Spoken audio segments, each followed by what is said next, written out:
Hey everyone, welcome back to my channel, Abeer's Book Reviews, and today I'll be reviewing this book, Tiananmen Square, The Making of a Protest by Vijay Gokhale.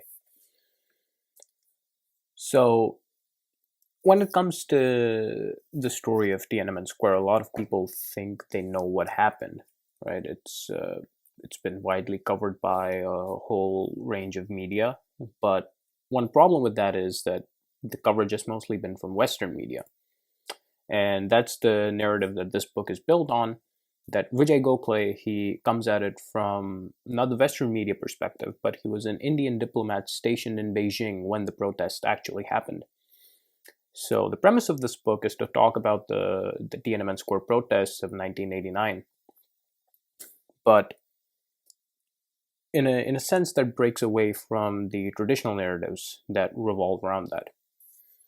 So, there's the book starts way back when, basically giving a brief history of the Chinese Communist Party, how they came into power, who were the big players back then, what were their individual agendas, how were these agendas being pushed, which person was on which side, and how did the factions form, and what happened when they were some of them broke away and went to Taiwan and started calling themselves the Chinese, and all that. Basically, a short history of the Chinese political landscape after, well, both during, slightly before, and after World War II, and then it goes into the actual buildup behind the protests.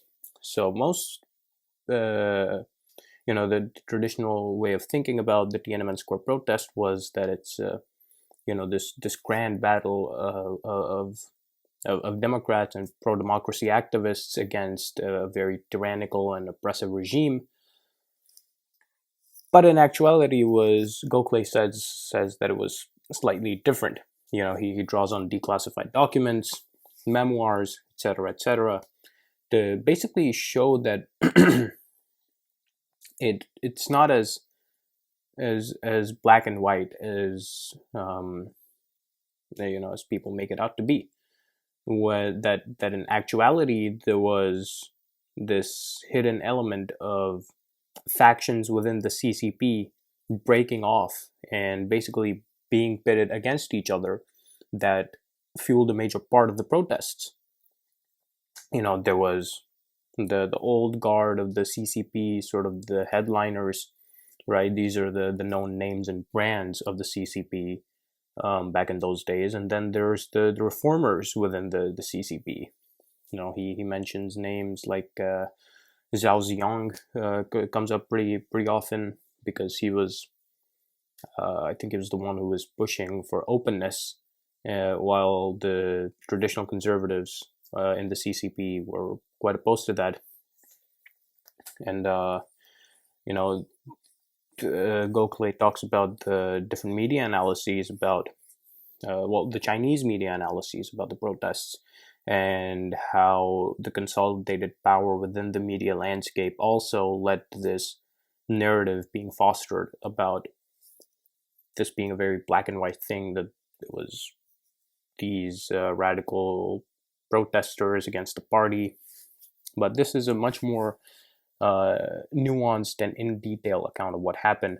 He goes through the entire 50-day drama of students occupying the square, where hunger strikes were strategically planned, so that when Mikhail Gorbachev visited, there was a sort of embarrassment on the party that you have all these people in the streets and they're hungry and the party's not doing anything for them.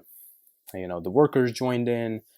The party itself stagnated from the inside, with Deng Xiaoping and other headliners sort of opting for more control or more force, more decision-making power. And yeah, basically Vijay Gokhale also calls out the Western diplomats who were stationed there during that time, and also the Western journalists, for their ideological bias, saying that they basically swallowed unsubstantiated rumors, just to spin agendas and just to spin narratives, and they were missing key signals either on purpose or by accident, which could have completely switched how the protests were viewed by the public at large, both within China and then outside of China. And basically, it was Gokhale claims it was sort of their subtle their subtle plays to cater to one particular set of biases, so that they could curry favors later on. Which there's a whole different book that could be written on that. I'm pretty sure it is, about sort of the duality of Western nations from then on, where you need China, but you also don't. You kind of don't like China. But yeah, that is the book once again. Here it is, Making of a Protest. It's a pretty thin read. It's pretty good. It's pretty easy to get through. And again, because Vijay Gokhale himself is an Indian, he might have some biases when writing this. So him calling out the Western journalists and the diplomats for biases, one must go into this particular book knowing, in mind that because this is someone who comes from a country and who has an ideology that is different from what the Western media is used to, there could be some of his own agendas and narratives at play. But personally, I felt like it was a pretty balanced book. Not a whole lot of not a whole lot of biases or contortions of facts and history that I could find. It's very straight to the point. It gives you a background of what led to the protests and the internal power struggles within the party, and how the protests played out and how they were reported on. But yeah, overall, pretty good book. I think anyone can pick it up just as a nice, read. Doesn't necessarily have to love politics or love Chinese history or want to know about the Tiananmen Square protests. But, if you have some extra time, pick it up. You'll learn a thing or two, and it's super interesting. It doesn't feel boring at all. Pretty thin read, so that's going to appeal to a lot of people. But yeah, if you guys enjoyed this review, make sure you hit the like button. If you're new and haven't already done so, subscribe to the channel to keep receiving more videos like this one. I've been Abeer Rao, and thanks for watching.